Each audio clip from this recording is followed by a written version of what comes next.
গ্রামের বাড়ি একদমই সাদামাটা, রান্নাঘর দেখতে কেমন, গ্রামের মাটির চুলার রান্নাঘরটা দেখতে কেমন, মাটির বাড়ি। হ্যালো এভরিওয়ান, আসসালামু আলাইকুম। তো এই যে গ্রামের বাড়িতে প্রচণ্ড মাছির কারণে কোনো কিছু কিন্তু উদলো রাখা যায় না, সব কিছু ঢেকে ঢুকে রেখে কাজ করতে হয়, কারণ অনেক গরম ছিল, প্রচণ্ড মাছি ছিল। আর এই যে এদিকে যে দেখতে পাচ্ছেন কিছু ছিকে করে সব জিনিসপত্র তুলে রাখা আছে। এটা কিন্তু একদম বন্ধ চুলা, এখানে কিন্তু কোনো ধোঁয়া বা কালি এগুলো কিন্তু রান্নাঘরে পড়ে না, যার কারণে রান্নাঘরটা কিন্তু একদমই তকতকে চকচকে থাকে। আর মাটির বাড়ি বলে কথা, মাটির বাড়ি দেখতেও ভীষণ সুন্দর লাগে। তো এই যে ছোট্ট রান্নাঘরটা দেখিয়ে দিলাম, গ্রামের রান্নাঘরটা আসলে সাধারণত কেমন হয়। আর এখানে চলে এসেছি আম পাড়তে। এটা আম্রপালি গাছ। যখন আসলে গাছ কেউ যদি লাগায়, ফল একদিন না একদিন আশা করা যাবে ইনশাল্লাহ। তো সেরকম আমিও লাগিয়েছিলাম।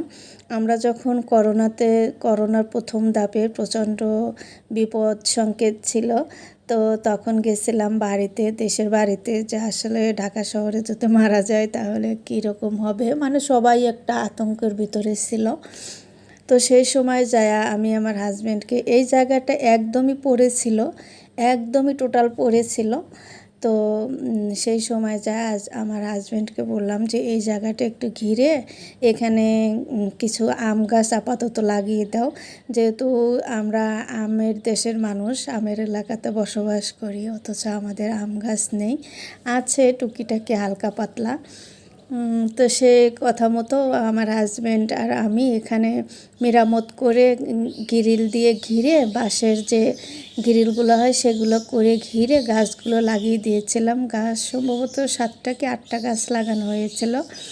তো মাশাআল্লাহ তার পরের বছর থেকে কিন্তু আমরা এরকম আম পাচ্ছি।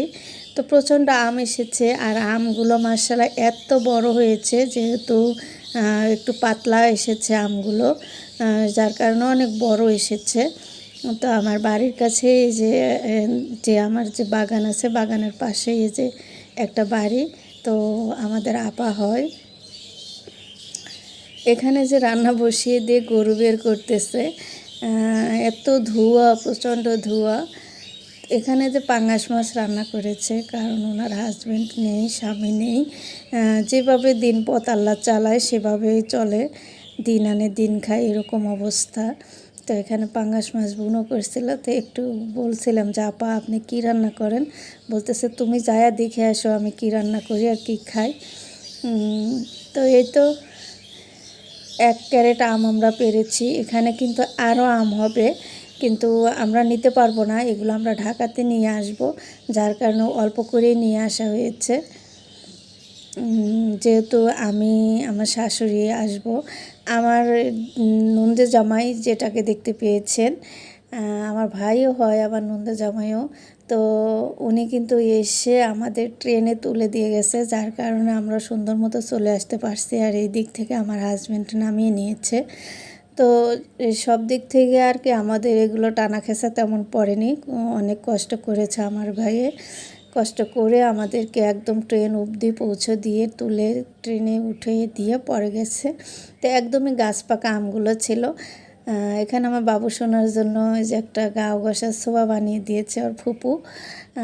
তো একদম গাছ পাকা আম ছিল কিছু, তো সেগুলো আমরা খেয়ে নিচ্ছিলাম, এই যে একদমই টসটসা। আর এগুলো বাছাই করা হচ্ছে, বাছাই করে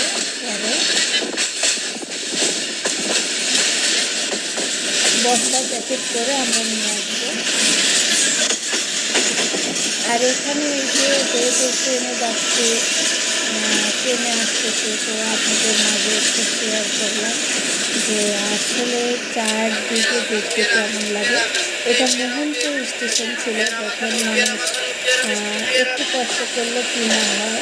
আমার এক বোন এই গরমের ভিতরে, প্রচণ্ড গরমের ভিতরে লেবুর শরবত বিক্রি করতেছে, আর এটা দেখে আমার অনেক ভালো লাগছে, যে এতটা ভালো লাগছে যে মানুষ আসলে কিছু না কিছু করার আকাঙ্ক্ষা যদি থাকে, ইচ্ছে থাকে, তাহলে কিন্তু কেউ কিছু হলেও করতে পারে।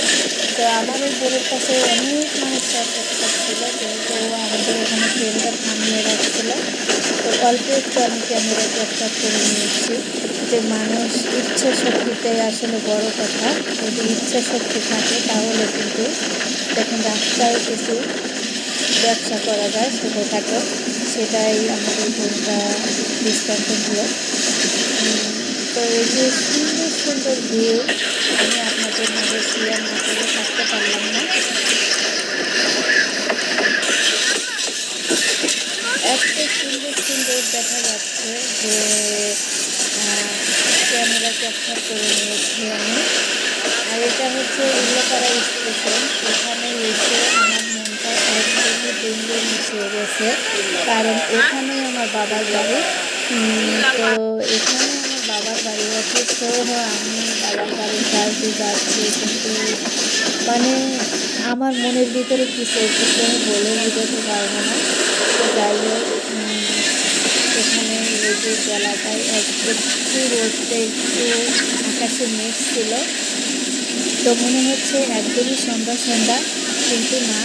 এইখানকার ভিউগুলো দেখতে কিন্তু প্রচণ্ড ভালো লাগছে। কারণ এটা ছিল টাঙ্গাইলের দিকে আর কি। একদম বর্ষার পানিতে চারদিক থই থই হয়ে আছে। এপাশে ওপাশে দুপাশে কিন্তু একদমই ভরে আছে, টানায় টানায় ভরে গেছে। ভিড়গুলো মনে হচ্ছে যে তাদের পূর্ণতা ফিরে পেয়েছে।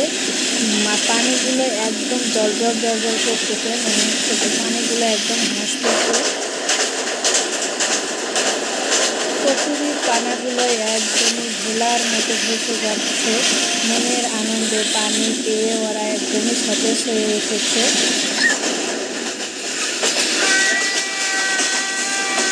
এই তো আমাদের আসার যে ছিল, ভিউটা ছিল, তো আপনাদের মধ্যে দেখিয়ে দিলাম। অনেকগুলো বাবলা গাছ, দেখাই যায় না। সবাই ভালো থাকবে।